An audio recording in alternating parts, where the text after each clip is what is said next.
Welcome back to this episode of Good Germs Off-Road Adventures. On this episode, we have lights.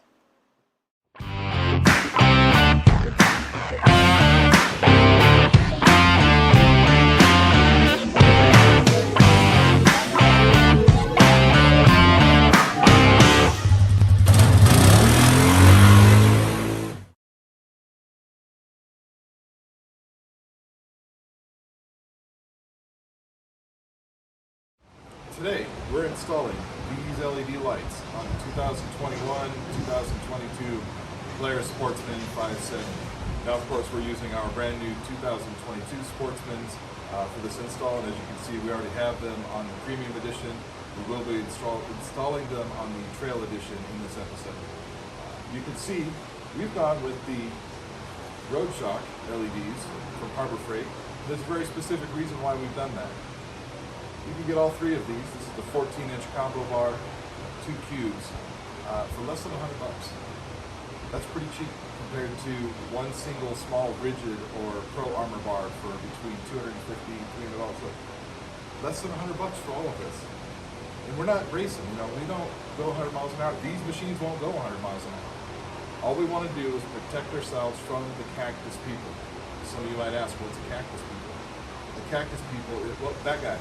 Right there, he raised his hand. He knows what a cactus people is. He's probably been attacked by him more than once. But we want to be protected. We want to see them before they see us. What we've gone with, the flood cubes, the 14-inch light bar. We will be installing the factory Polaris light harness. Very cool. Fits very nicely in these machines, and we'll go through the detailed installation of this. We'll have part numbers for all these things, including the brackets that we used, in the comments below. Well, let's go over the wiring harness. This is Polaris part number 2882320. You can get this from a wide variety of quite a few different retailers is what I'm saying. I actually got these off of the Rainforest website. Let's open it up and see what we have in here. We have some instructions, very nice, tells you what's in there, different ways to put them in, some of the different ATVs, including some 570s. However, not this model of 570. The instructions only cover up to 2020. So we're going to do some looking at how we put these into 22 and 21 models.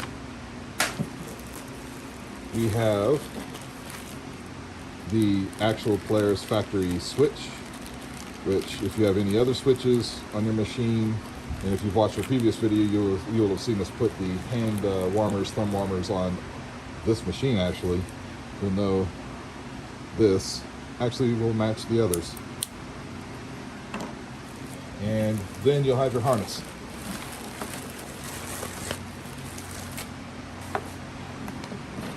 This is what I like about the harness. It has everything you need. In the box here, you've got your relay and your 10 amp fuse all in one unit. It's protected. And it also, come on, go back, there it goes. It also has the little Christmas tree or whatever thing to stick it in a hole, 1/4-inch hole according to the instructions. Very common in these are broken off, so it actually was on this unit. So we found a creative way of tying this up in place on the chassis, but for the second installation you will see we actually have it. You have the ground terminal, whoops, that's not even in the camera. There it is. There we go. Ground and your positive terminals. This is where you plug into keyed power. These of course go into the back of your switch, and this goes to your lights. Now this is a nice universal.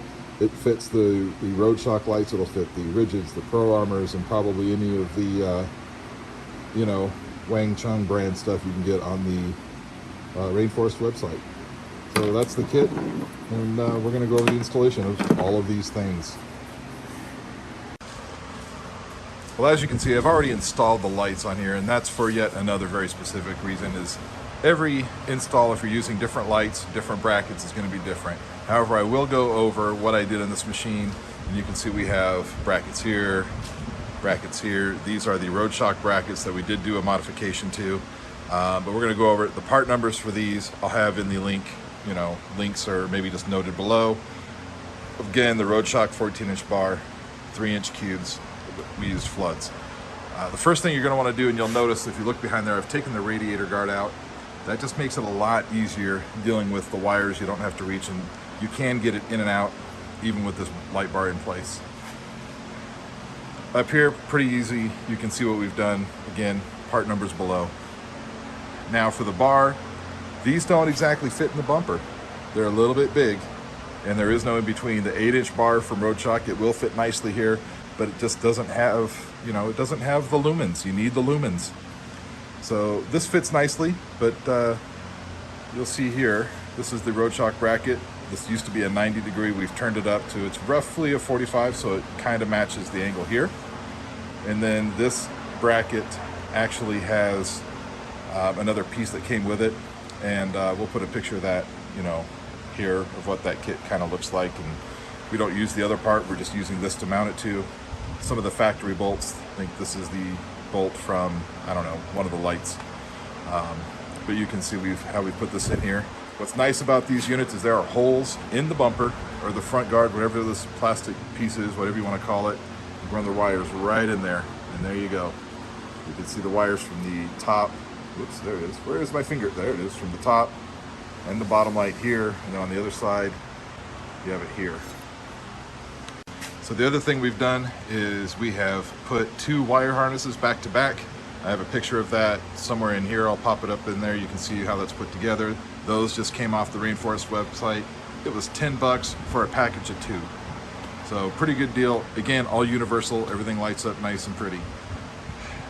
Now, there's some maths, and I'm going to kind of draw it out here, perhaps, on how to figure out how many amps and fuses you're going to need and what's going to be okay. So I've went ahead and taken the watts of all 3 of these lights, added that up, multiplied it by the working volts, which is 12 volts, and I even ran it at 13 just to make sure we're okay. And when I did the math, the amperage draw for these was around 7 or 8 amps. And as you notice, the Polaris unit was a 10 amp fuse and a 10 amp relay, so we are well protected and well within the load limits. Apologies for the science, had to get into it in case anybody had any questions, but again, I'm not a mechanic, I'm not an electrician, so you can take my word for it if you want. Do the math yourself. Please don't yell at me if you end up blowing fuses or melting wires. Okay, for the rest of this install, tools you will need. Torx, 25. Torx, 40. Wrenches, 10 millimeters. Yep, is that what that is? Okay, and then another 10 millimeters. Comes in handy. You're also going to need a 17 millimeter socket and whatever to take the wheel off, and that should be about it. So let's just get into it. Now, coming onto the throttle side of the four-wheeler ATV/quad, you can see where we've pulled the wires in. We have not yet plugged in the wire for the actual light bar. We'll do that after we bring the wires in from in here.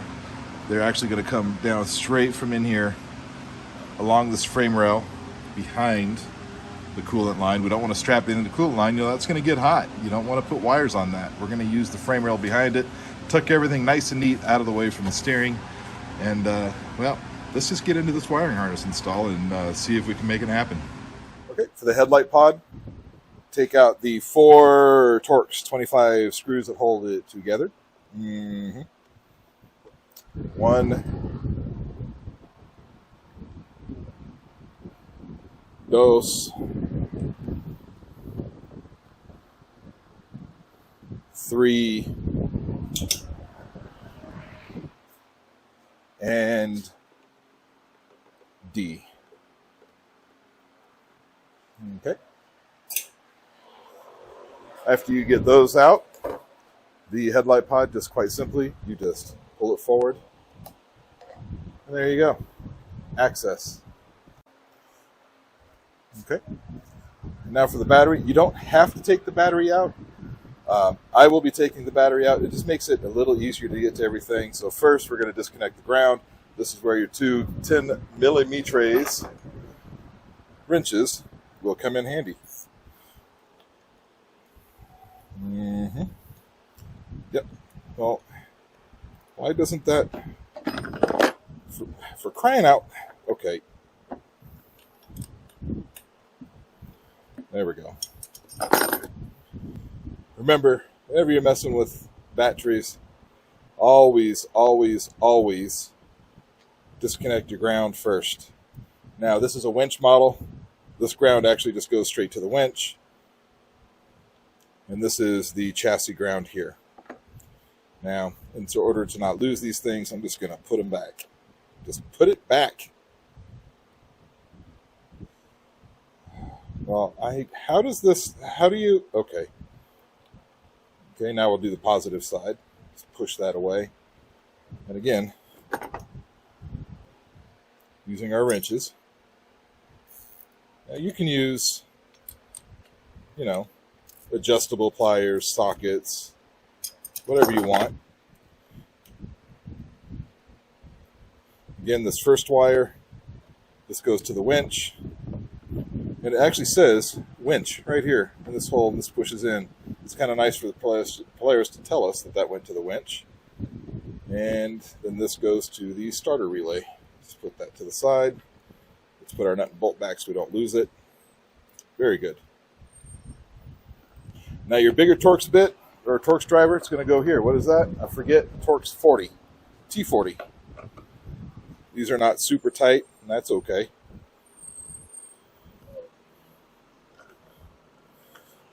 Oh, give it to me. Come on. Oh, we almost lost it.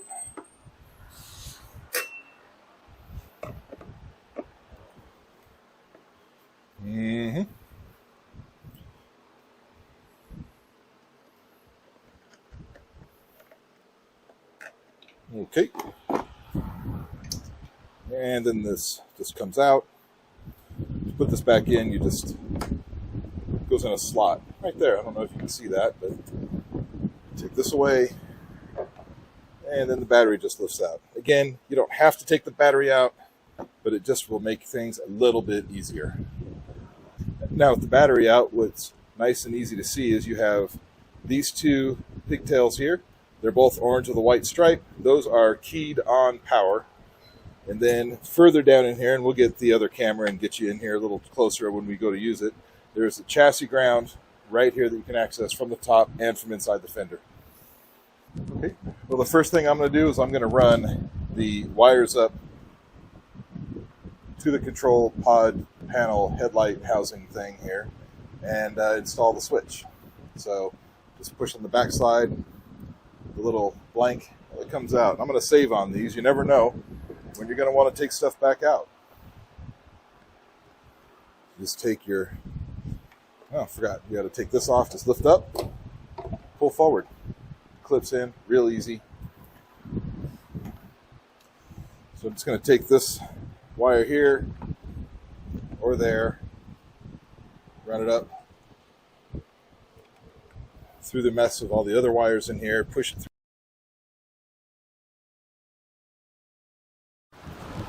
And it does not matter in which way these switches go. This is just basically a continuity switch or an on-off switch. There's no rhyme or reason. All you're doing when you turn it on is closing the connection between the two. So it does not matter which wire goes where. So now I'm just going to pull this back through, and there we go. Pull the wire back down, and that looks good. Now, this is where it can get a little tricky, and this is where it helps to have the battery out of the way. You've got your ground wire, which is nice if you can get it down to where the ground is at the bottom. But before I do that, I am going to plug in the, this is like wrestling an octopus. Nope, that's not the right wire. There it is. Well, come on, this is, Let go of it. Give it back. How did it get... In case you can't see, which I know you can't, somehow, in some way, this wire ran between the bumper. Just fell over there. Anywho. All right. So now we're going to... Don't know if you can see. We're just going to plug this. There. Done. Now, these two wires, you're plugging for your light and your relay with the fuse. Normally you would want to stick it somewhere nice and up here, but it just doesn't work on this model, so we're just going to go ahead and run these down the hole.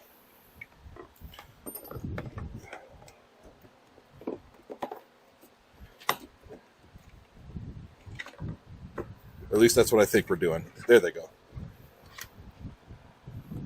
Then finally, we'll pull this wire down, which has the ground.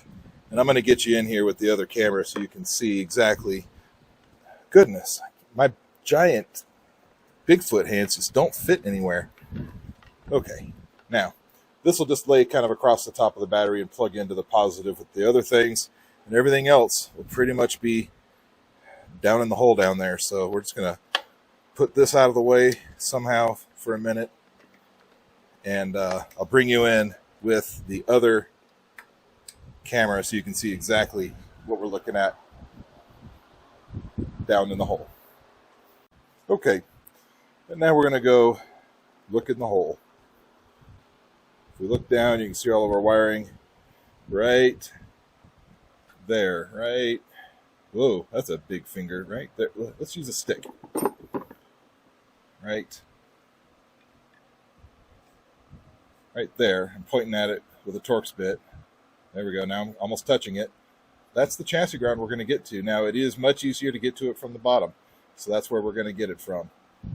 So this is why it's going to be much easier if you just take this front wheel off and you can get to everything much nicer. So from the bottom side, I'll show you exactly where that ground is, the chassis ground, where we're going to ground, where the battery's grounded to, and where we will ground the light harness to. So you have your power steering unit. Just look up a little bit. There it is. Right here. Here it is. So we're just going to take this nut off, put our ground terminal from our light harness on there, and then put it back. All right. So we're just going to go ahead and take this.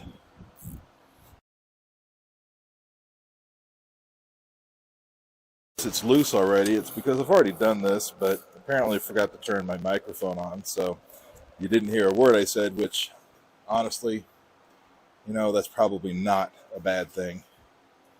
So anyway, there's the nut. We've taken the nut off.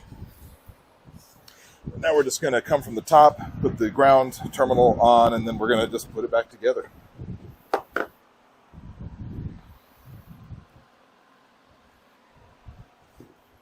Maybe we'll just do it from the bottom. So here's the ground terminal. So we just gonna. And then we'll just fit the nut back on it. We just gonna do that too. Okay. Get your wrench back or socket or whichever who and way you want to do it. And make sure you tighten it. Righty-tighty, lefty-loosey. And when you tighten it, you want to get it tight. Don't give it all the Torx. Give it some of the Torx. You're not, this isn't a wheel. This isn't going to come apart from going down the road. Wow, that's a lot of threads. Yep, still going. Oh, wait, here we go. Just give it a, how you doing? Let's check it from the top and make sure nothing moved incorrectly. And nope, that looks fabulous. Now we're going to start putting the top side back together, and then we'll work back on the wires once again. Now that we've got the majority of the top side wiring done, we're just going to go ahead and reassemble the top. First, put the battery back. Yep.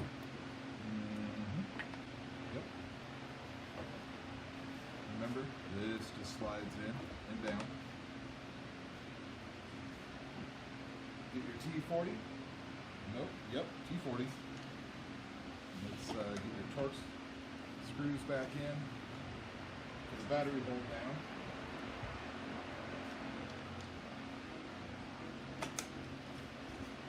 Now you might be tempted to go after this with an impact gun, and normally I would do the same, even just a little electric one, but I'll be honest, these new machines, I'm a little terrified to over-tighten things and break things. Okay, here we go. That's done. Now for the positive, and I am positive that we're going to do this on the positive side. Definitely positive. So bring that in. I'm going to bring the winch power over, set that on. And then I'm going to bring my new positive for my lights and set that on just like so. And put this together. Let's tighten this down. Again, some torques, but not all of them.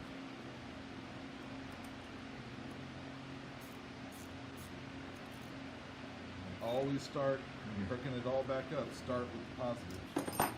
Avoid some sparks and things. Put the little booty back on here.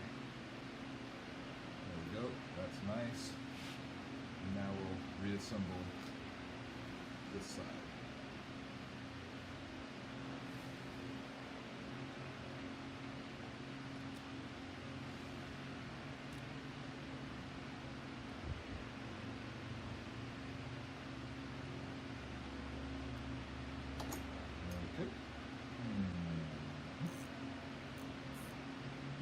Listen, that may look funny. I always like to test which way is tighten and loosen when it comes to these ratcheting wrenches. Okay. Top side, this looks good. Yep. Now I'm going to bring it back in under the fender, and we can finish up the rest of the wiring, plug in the lights, get the zip ties on there, and we'll test them out and see if they work. Here's the wire that plugs into the lights, the nice little universal adapter, and then here we have the relay with the fuse that's come down here. First thing I'm going to do is I'm just going to move this guy out of the way for now, and I'm going to work on this. So what I'm going to try to do is put this little Christmas tree into this hole that's already drilled. It looks like a 1/4 inch hole, and if this works, then that'll be fantastic. And that looks like it worked pretty well. So now we're just going to clean this up. I think I am going to run a zip tie around the frame and this box here just to secure it. And then I'll probably pull this wire down and zip tie that as well, just to keep things out of the way.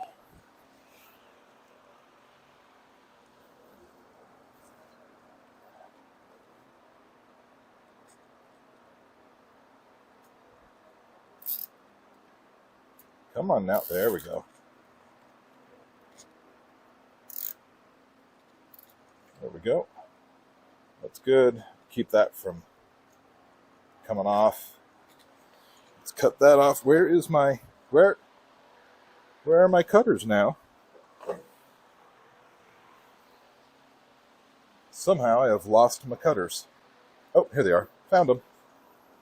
False alarm.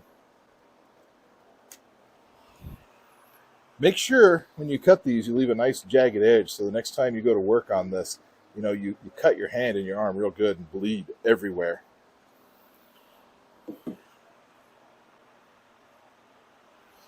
Okay, next, like I said, I'm just going to see if I can tuck this wire out of the way.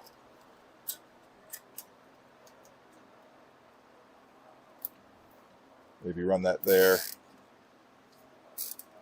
just to keep that from getting in the way of anything. You don't have to go aggressively tight on these, just a little how you doing snug, very good. Cut it, leaving a jagged edge, perfect. Perfect. Okay, And now we're just going to route this guy. So on the other machine, I brought it, I don't remember, I'll be honest. I believe I brought it just inside. Can I get it from this side? Can I reach it? No. So there was a key difference between this machine and the other, and that key difference is the winch. With this in the way right here, it's a little more difficult to route your wires. So in the other machine, I had all of this kind of down in between the frame rails, and was able to do all the connections where the winch is. But in this unit with the winch, not quite as easy. So I am going to run this wire on the back side. I don't want it really in contact with the coolant hose.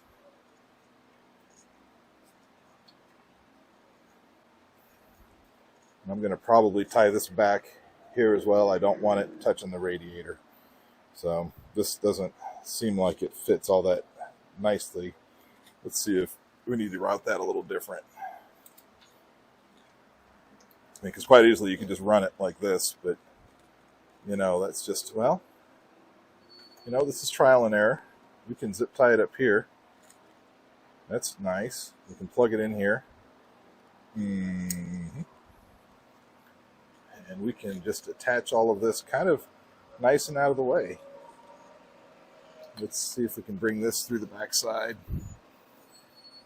Okay, plug it in. Before we finish zip tying all this, let's just check and make sure the lights work. All right, let's come up. Let's see. There's your lights. Well, my lights actually, not yours. Let's turn the key on. Key's on. You can tell that they're on because, you know, we get the fancy running lights. Anyway, let's reach over and hit the light switch. Perfect. We have lightage.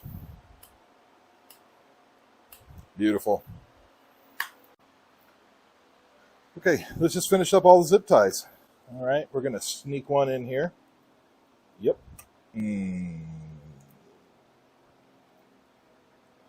Having big hands does not make this easier. Especially when you have sausages for fingers. There we go.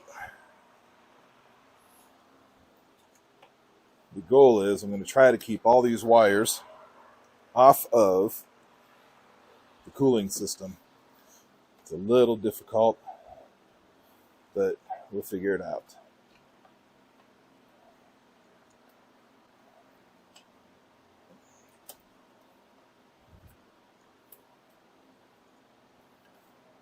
All right. Yep.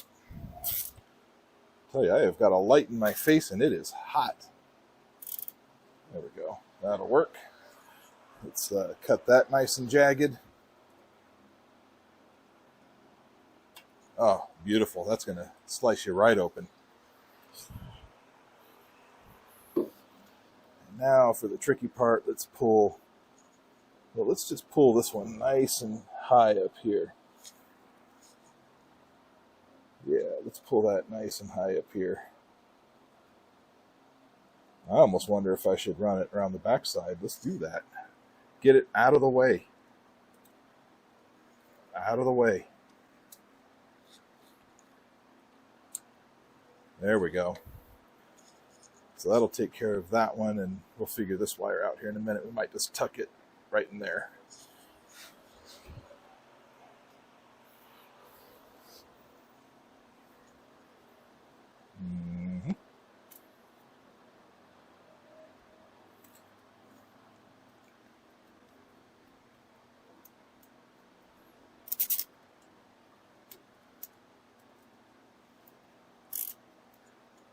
Just want to keep all your wires clear of moving parts, hot parts, melty parts, smoky parts, gasoline-y parts.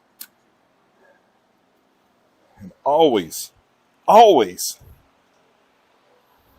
when you're using zip ties, leave the jagged edge out.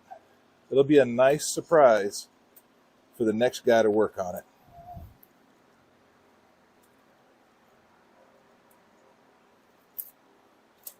Oh no! That's what happens when you just bump the camera over.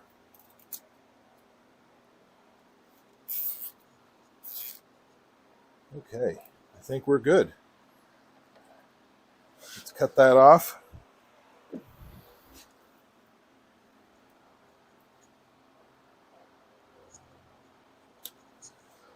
Done.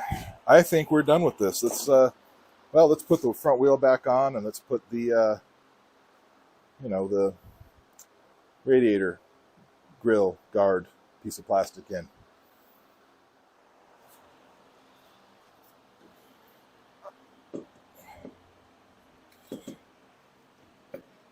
Well, how does it line up? It must. I took it off. There we go. Okay. Now, I like to say the word now a lot, so I'm going to say it again. Now, when you have these 570s, and this is probably the same for the other models, but if you have the 570, any edition that has the aluminum wheels, you're going to have lug nuts like this. These are 17 millimeters, and they are tapered. The torque spec on these is 30 foot-pounds according to the owner's manual. If you have the steel wheels, the owner's manual says it is 27 feet-pounds. So for this, we're going to be installing at 30 feet-pounds. Don't let the air gun fool you. It's just a little one. It will not torque that high. But I will tell you, I don't know who put these wheels on, if it was the factory or if it was the dealer. But I'll tell you, I had to use my big impact gun just to get the lug nuts off. So I don't know what's going on at Polaris. Like I said, I had to do that with both. So I don't know if that's the factory or the dealer installing wheels and just giving it all the torques. And I mean all the torques. Of course, you can use a breaker bar, but I'm inclined to be lazy, so we're just going to use the and be done with it. So like I said, this is not a high torque gun. We have it on its lowest setting. We're going to run these in, and then we will put it on the ground, and we will torque them properly.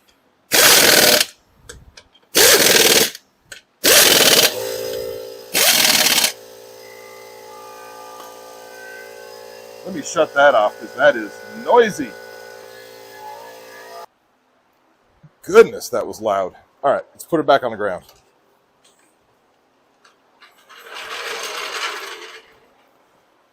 And now we're going to torque it properly. We're just using the old-fashioned clicker type set to 30 feet-pounds. Go in a star pattern.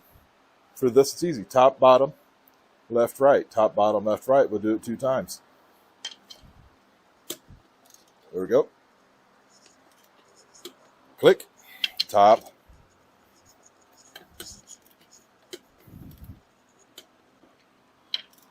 Left. Right. And now we're going to set the brake and do it again because I just realized I didn't set the brake.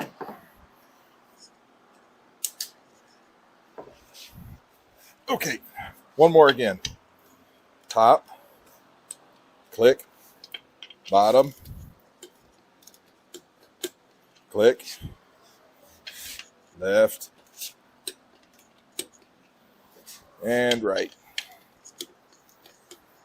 All right, there we go. 30 feet-pounds. Hello there. We're going to bring you back in for the final reassembly. Take our little cowl cover here, and you just slide it back in place, and you don't have to force it. You just pop it right in there. That's nice. You can now shut your box. We will take our headlight pod cover, set it on there nice. This is where we get back to our Torx T25 driver bit. I chose the magnetic variety. They kind of work, but it's better than no magnetic variety.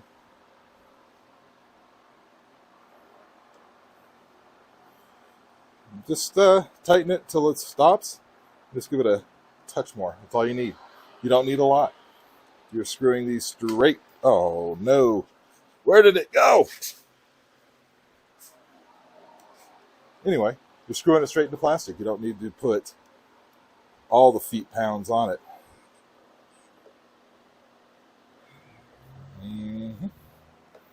Stop. Just a how you doing. All right. There we go. One there. Okay. And one more.